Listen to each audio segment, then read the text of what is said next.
Good evening everyone, welcome to civil services study. यह है practice set number 90 UPPSC के लिए। प्रैक्टिस करेंगे इसमें हम हिस्ट्री, एनसीएंट हिस्ट्री के प्रश्नों पर।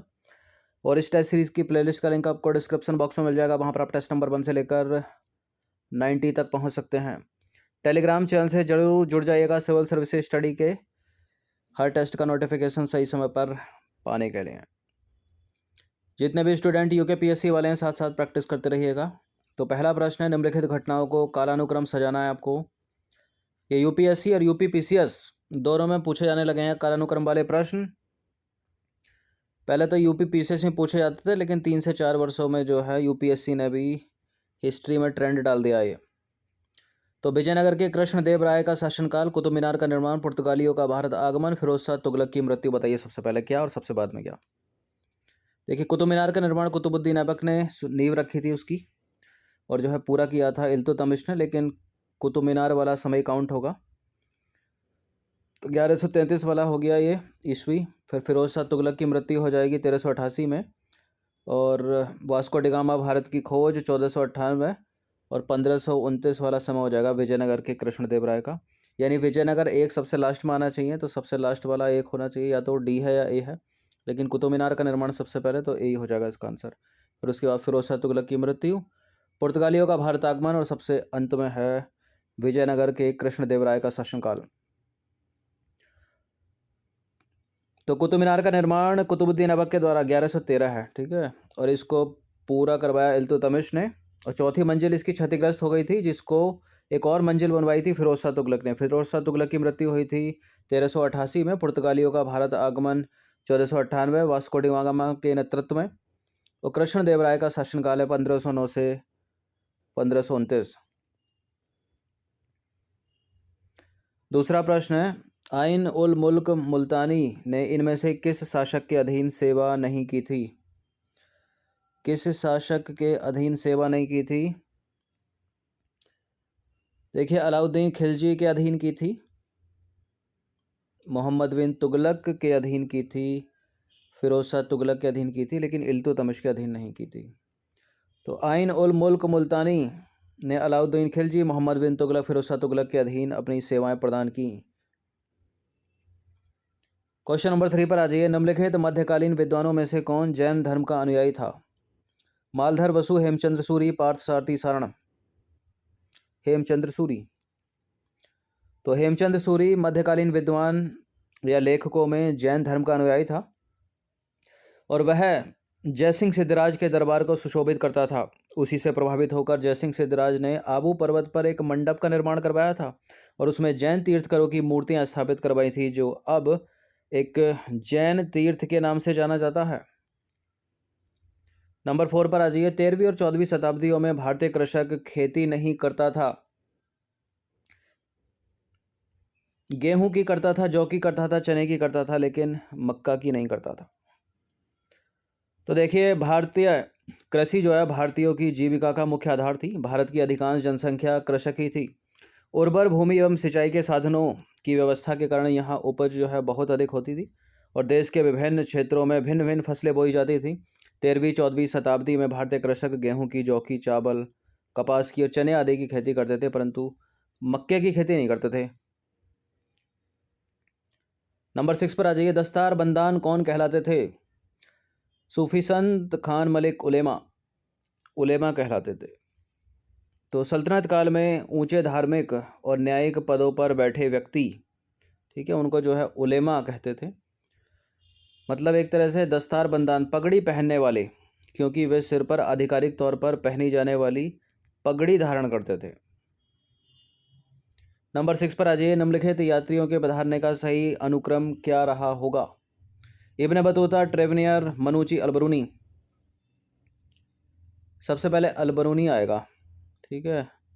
तीसरा तो एक में ही एक से एलिमिनेट हो जाएगा। उसके बाद आएगा इब्न बतूता मोरक्को से, फिर ट्रेवनियर, अंत में है मनुची।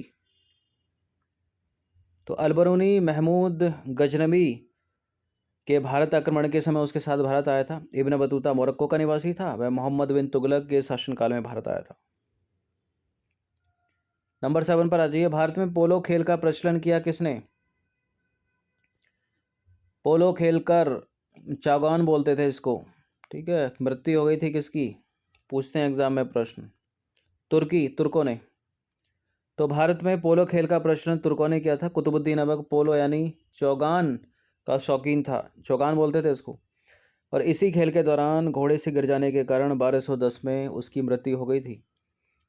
ठीक है, तो पोलो कौन लेके आया, अलग से प्रश्न पूछा जाए तो भारत की देन है पोलो। नंबर 8 पर आ जाइए। दिल्ली का वह सुल्तान कौन था जिसने अपने संस्मरण लिखे थे? फिरोज शाह तुगलक। तो तुगलक वंशीय शासक फिरोज शाह तुगलक ने अपना संस्मरण जो है फुतुहात फिरोज शाही के नाम से लिखा है। और इस पुस्तक को लिखने में सुल्तान का मुख्य उद्देश्य था कि वह अपने को एक आदर्श मुसलमान शासक सिद्ध करना चाहता था। फिरोज शाह तुगलक ब्राह्मणों पर जजिया लगाने वाला, प्रश्न पूछ लिया था एग्जाम में। क्वेश्चन नंबर 9 पर आ जाइए। निम्नलिखित में से कौन सा राजपूत राजा संगीत पर एक पुस्तक के लेख के रूप में जाना जाता है? संगीत पर एक पुस्तक के लेख के रूप में जाना जाता है राणा कुंभा। तो राणा कुंभा संगीत के साथ साथ साहित्य एवं कला का भी पोषक था। राणा कुंभा ने महमूद खिलजी पर विजय प्राप्त करके चित्तौड़ में विजय स्तंभ यानी कीर्ति स्तंभ का निर्माण करवाया था। अलग से प्रश्न पूछा जाता है ये। और उसने संगीत शास्त्र पर संगीत मीमांसा, संगीत राज आदि ग्रंथों का निर्माण किया। 10वां प्रश्न है। निम्नलिखित में से किस संगीत वाद्य को हिंदू मुस्लिम गान वाद्यों का सबसे श्रेष्ठ मिश्रण माना जाता है? बीणा है या सितार है? ढोलक या सारंगी? सितार है। तो सितार संगीत वाद्य को हिंदू मुस्लिम गान वाद्यों का सर्वश्रेष्ठ मिश्रण माना जाता है। अमीर खुसरो ने ईरानी तंबूरे और भारतीय बीणा को मिलाकर सितार का आविष्कार किया था। किसने किया सितार का आविष्कार? अमीर खुसरो ने। तूती ए हिंद बोला जाता है अमीर खुसरो को। 11वां प्रश्न है। तबकात नासिरी का लेखक निम्नलिखित में से कौन था? इंपॉर्टेंट रचना है ये और मैच करने के लिए कई बार पूछी गई है एग्जाम में। इसका उत्तर है मिनहाज उस सिराज। तो तबकात नासिरी मिनहाज उस सिराज की रचना है या ग्रंथ कह लो, जो सुल्तान नसरुद्दीन को समर्पित किया गया है। और इस पुस्तक में मोहम्मद गौरी की भारत विजय का प्रत्यक्ष वर्णन मिलता है। 12वां प्रश्न है। अमीर खुसरो ने किसके विकास में अग्रणी भूमिका निभाई? ब्रजभाषा, अवधी, खड़ी बोली, भोजपुरी? खड़ी बोली। तो देखिए अमीर खुसरो ने भारतीय बोलचाल की भाषाओं को सीखा और विशेषतः हिंदी, जिससे वह सर्वाधिक प्रेम करता था। खुसरो पहला मुसलमान था जिसने भारतीय होने का दावा किया था और वह स्वयं कहता है कि मैं तुर्की, भारतीय और हिंदी बोलता हूँ। उसने खड़ी बोली के विकास में अग्रणी भूमिका निभाई। नंबर 13 पर आ जाइए। बहमनी राज्य का संस्थापक निम्नलिखित में से कौन था? बहमनी राज्य का संस्थापक था option number A Alauddin Hasan. इसने 1347 ईस्वी में बहमनी राज्य की स्थापना की थी। नंबर 14 पर आ जाइए। सरकी सुल्तानों के शासनकाल में निम्नलिखित स्थानों में से किसे पूर्व का सिराज कहा जाता है? ये यूपी के एग्जाम में कई बार पूछा गया प्रश्न। इसका उत्तर है जौनपुर। तो इब्राहिम शाह सरकी जौनपुर के सरकी वंश का सबसे महान शासक था। वह विद्या और कला का प्रेमी था। उसके शासनकाल में एक नवीन प्रकार की शैली, जिसे सरकी शैली कहते हैं, का उदय हुआ था। नंबर 15 पर आ जाइए। जौनपुर राज्य का अंतिम शासक निम्नलिखित में से कौन था? जौनपुर राज्य का अंतिम शासक था option number B Hussain Shah.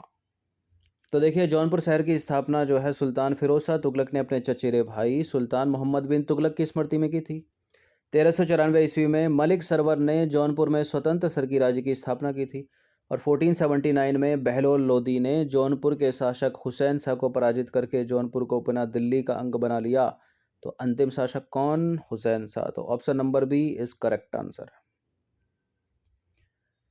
Number 16 पर आ जाइए। दक्षिण भारत के पॉलीगर निम्नलिखित में से कौन थे? महाजन थे, साधारण जमींदार थे, ठीक है, धनवान व्यापारी थे, या फिर क्षेत्रीय प्रशासकीय और सैन्य नियंत्रक?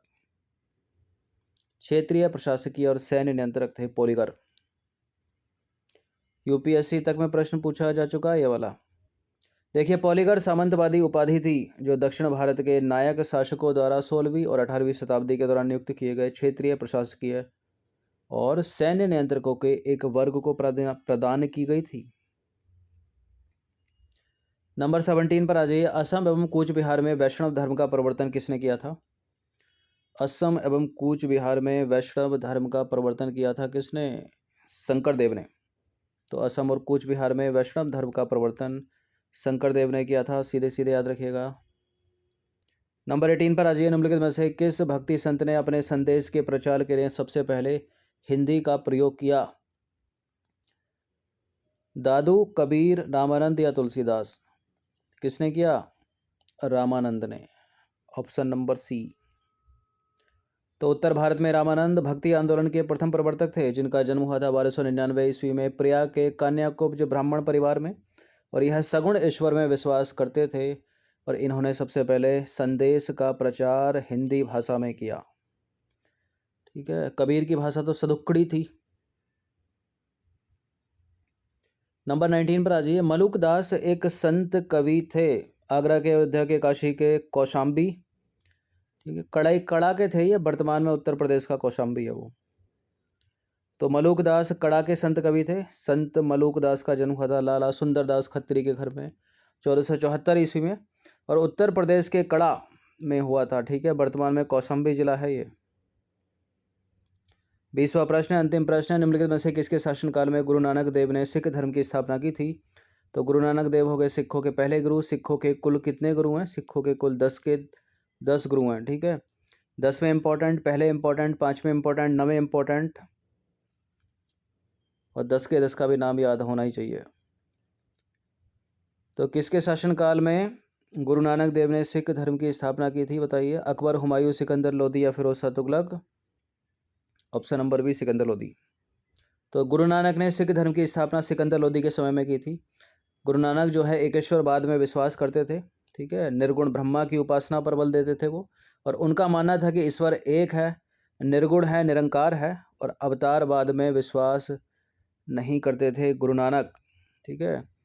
तो गुरु नानक देव सिखों के प्रथम गुरु, और सिखों के 10वें गुरु गुरु गोबिंद सिंह। ठीक है। 9वें हैं तेग बहादुर, और दूसरे हैं गुरु अंगद देव, और 5वें हैं गुरु अर्जुन देव। तो पहला, 10वां, दूसरा, 9वां और 5वां, ये बड़े इंपॉर्टेंट गुरु हैं, याद रखिएगा इनको। तो एंशिएंट हिस्ट्री के ये 20 प्रश्न थे, इनकी प्रैक्टिस एक बार कर लीजिएगा। तो मॉर्निंग वाला जो टेस्ट था वो भी एंशिएंट का था, ये भी एंशिएंट। तो आज 40 प्रश्न हो गए एंशिएंट के।